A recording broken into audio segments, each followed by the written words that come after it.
Hi guys, my name is David and welcome back to my channel. Today I'm going to be talking about a graphic novel which is called the Infinity Gauntlet. Apologies for the glare with my ring light. Now, I used to be a very big fan of Marvel, as a lot of people used to be. Because I used to work at a cinema, every time that a Marvel film came out, no matter what it was, no matter who the superheroes were, no matter what the story was, it was guaranteed to be a smash, a box office smash, and to be extremely popular.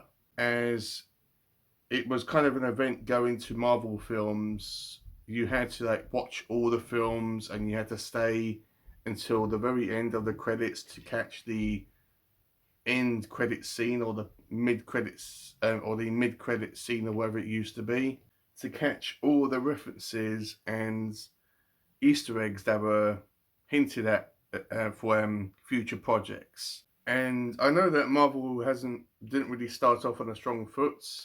It kind of um, really got the ball rolling with the first Iron Man movie, and then it kind of built itself up with different superhero. Then it built itself up with different superhero films, and we got a couple of Avengers movies, out of it as well. And then when the Infinity War um, film came out, it was a big spectacle, and that's to put it very, very lightly. Um, it was the biggest Marvel film that um, I have ever watched on the big screen. And yeah, um, this I think I bought this um, shortly after watching the film. I bought several books about the Infinity War and the Infinity Gauntlet, and also around Thanos. Now I know that Marvel and Avengers and their movies are really, really popular, and they don't really need to have a random guy on the internet talking about them and explaining to you guys what they are. But think about this video as someone that's explaining to someone that's never watched the Infinity War film, or knows what Thanos is and doesn't know what the storyline is. I do not know whether this graphic novel inspired the movie. Um, it probably did in some way. At the back, it does have a graphic novel which does say the Infinity War. But I suppose that this graphic novel somewhat inspired the movie in some shape or form, because I believe, well, probably this came before the movie. To show you some of the artwork that's in this, it's a lot bigger in scope than the movies ever were or could be. It does have superheroes that haven't had a movie about them, or franchises that have been introduced by Marvel, in the past, but they weren't incorporated into the Infinity War and Endgame movies, such as Fantastic Four and X-Men, and also a bunch of other um, characters, both um, that both play a big part in this, and also have got minor roles. I suppose that they couldn't have done this, in this way, having all these superheroes from all these different franchises coming together, because it would have probably been overly complicated, and it would have been very confusing, I suppose, to people. Let me just explain. This revolves around a mad titan called Thanos, who at the start has acquired this kind of metal glove called the Infinity Gauntlet, which it doesn't really explain what the Infinity Gauntlet actually is. It just explains the stones, or as this refers to, as the gems. It's what the gems can actually do rather than what the purpose of the gauntlet itself is. Apart from the movies were about Thanos acquiring the Infinity Stones and the Avengers trying to stop him from doing this. Yes, at the beginning of the Infinity War, he had acquired one of the stones. Can't remember what one it was. I think if I had to have a wild guess, it might have been the Strength Stone, or whatever it was called, the Power Stone. It might have been that one. But in this, he has acquired all of the Infinity Gems at the very start. He does have um, a minion who I cannot remember what his name is, but his appearance is kind of like the devil, and he kind of idolizes Thanos. Thanos is very arrogant, he's very power hungry, and he wants to dominate the whole universe and the whole galaxy. And him being completely mad and obsessed with this is only for one purpose.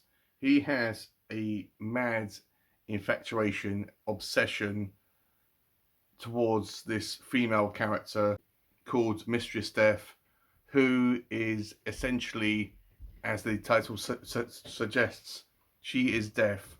At first, her appearance is a skeleton in a robe. Um, can't really tell if you can make that out. But as the story progresses, she has the ability to kind of change her appearance into a female. Now, Thanos loves Mistress Death. He will do absolutely anything for her. He kind of does all these miraculous things with the Infinity Gems to somewhat impress his love and to try to win her over and to try to kind of prove himself to her.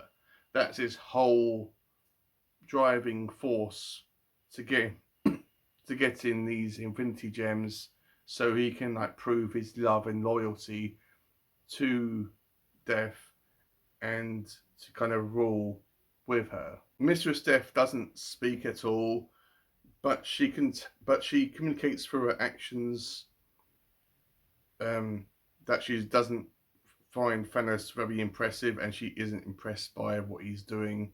And this kind of drives him even more insane, and he's like begging her, "What can I do to please you? I've done all this stuff, and still you're not satisfied."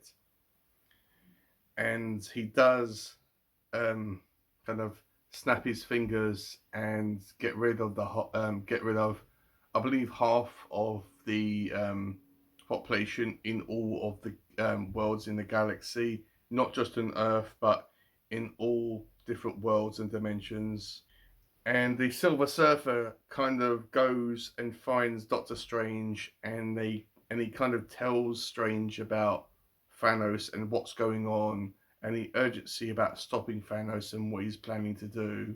And they get all different superheroes together. They get Spider-Man, Iron Man, Thor, the Hulk, but they also get Drax. They get Wolverine.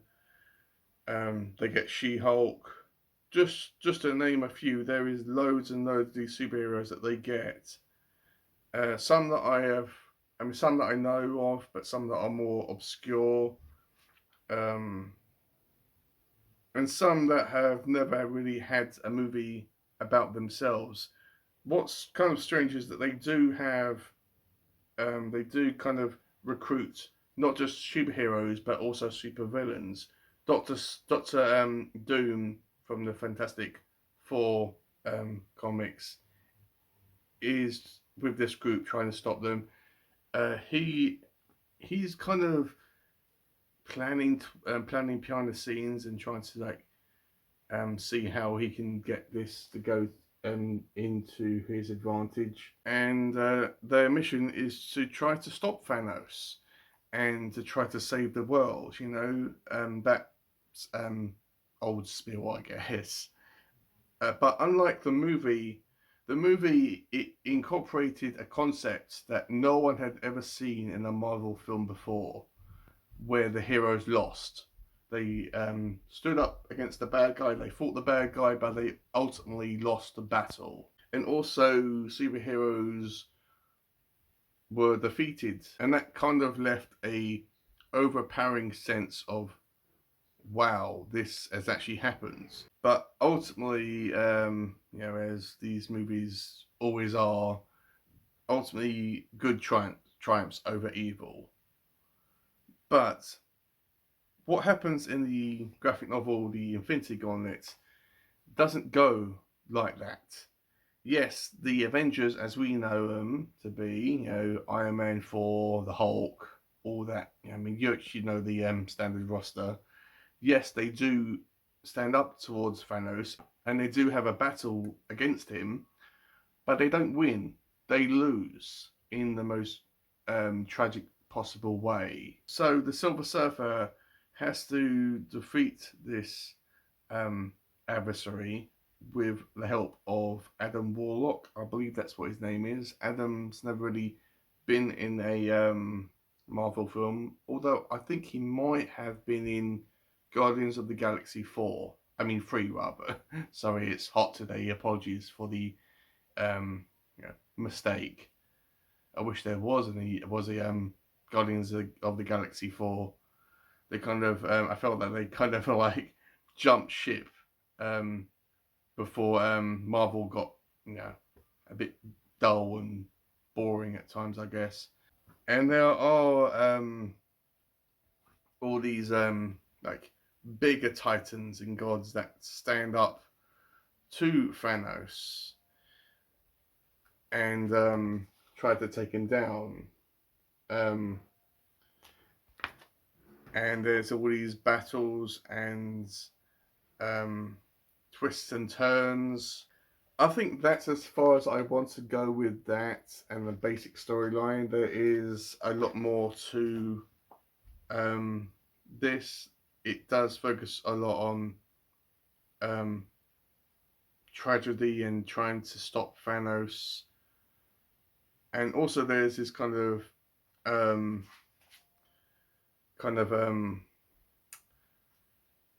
struggle within Thanos himself about okay, he used to be apparently a good guy, and he's become corrupted by the Infinity Gauntlet and the Infinity Gems, and also by his mad passion towards Mistress Death.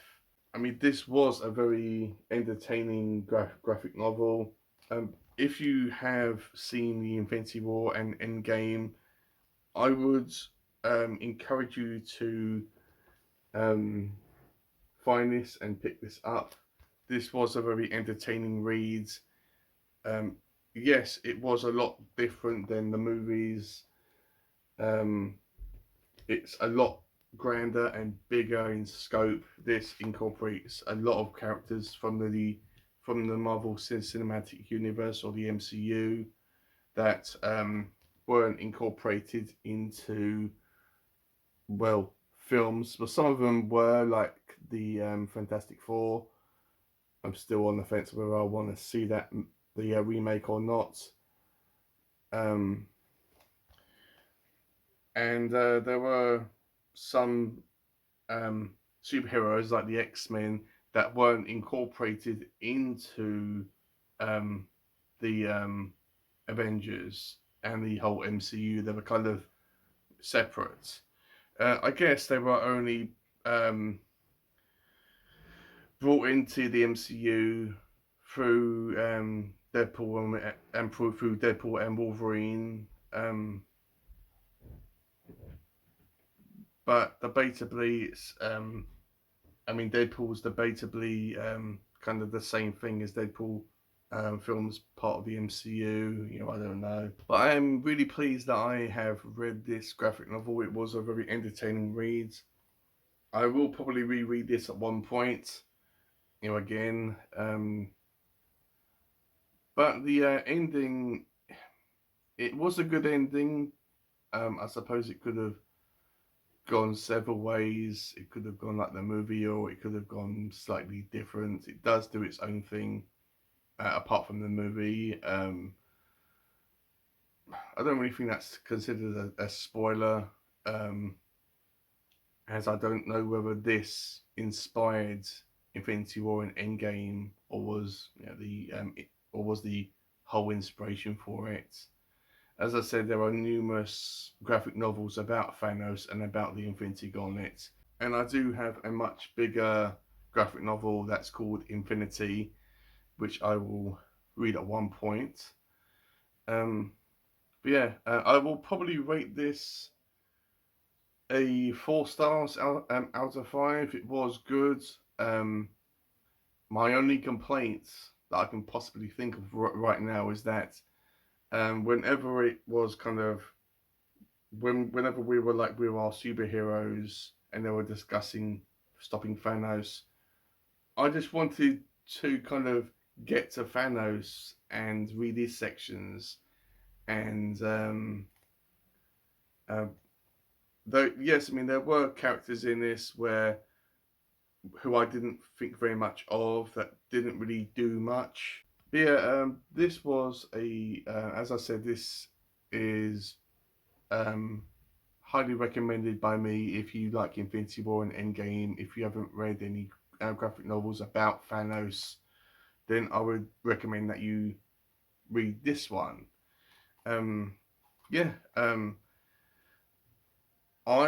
mean after Infinity War and Endgame finished, I knew that because the way it ended, I actually knew that this was kind of like the point of no return for Marvel. That okay, from this point on, they would have to kind of, it would be decades until Marvel kind of built itself up again. And I knew that from that point on, that it would be a while until Marvel was good again. And also that every film that would come after Endgame would either be terrible or okay. Um, I think the only exception to that rule was when I watched Guardians of the Galaxy 3. Um, yes, it wasn't perfect, but it was a fun movie, and that's what Marvel should be. It should be fun. Yes, it can be all doom and gloom, and at times, because stakes in these movies are very important. But what we've got is we've got from Marvel all these superheroes that we don't really care about. As I said, the Eternals, Captain Marvel, which I didn't really think very much about her character, and I think that Marvel should like go back to kind of um, not really like pleasing everyone, but kind of like going back to the source material, going back to the comics and graphic novels, and it's like trying to like recapture what it was like for Marvel back in the day. Like I mean, I cannot express about how of an event a Marvel film was. I was at the opening day of Black Panther, and that movie was so so busy. It really was. It was a spectacle. It was. I mean, the lines for it were insane. The lines for the I think third Spider-Man movie with Tom Holland, that was insane. Even though at the time I didn't watch it at the cinema, um, as I knew it brought back villains from um, Toby from Toby's timeline, and I knew that Toby and Gerald's from the Amazing Spider-Man movies was actually in it, and I felt at the time that was kind of like a cop out. Like, okay, we've run out of ideas. Let's just put everything to the pot and just that's the movie.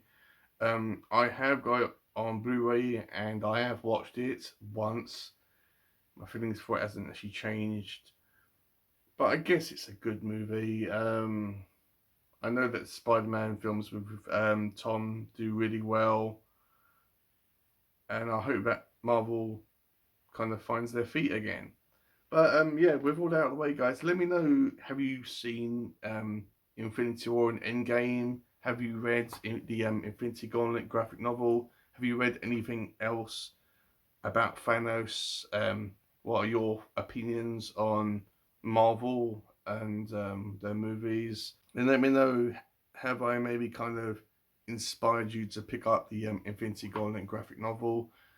And hopefully, I have done this justice and explained it in a way which someone who has never watched Infinity War or Endgame or Marvel, um, yeah, I hope I've explained this properly to you guys. So yeah, that's been my video. Hopefully you enjoyed it. Thank you for sticking around. It's very, very hot right now, so I'm going to drink loads of water and try to cool down. So yeah, I'll see you on my next one, guys.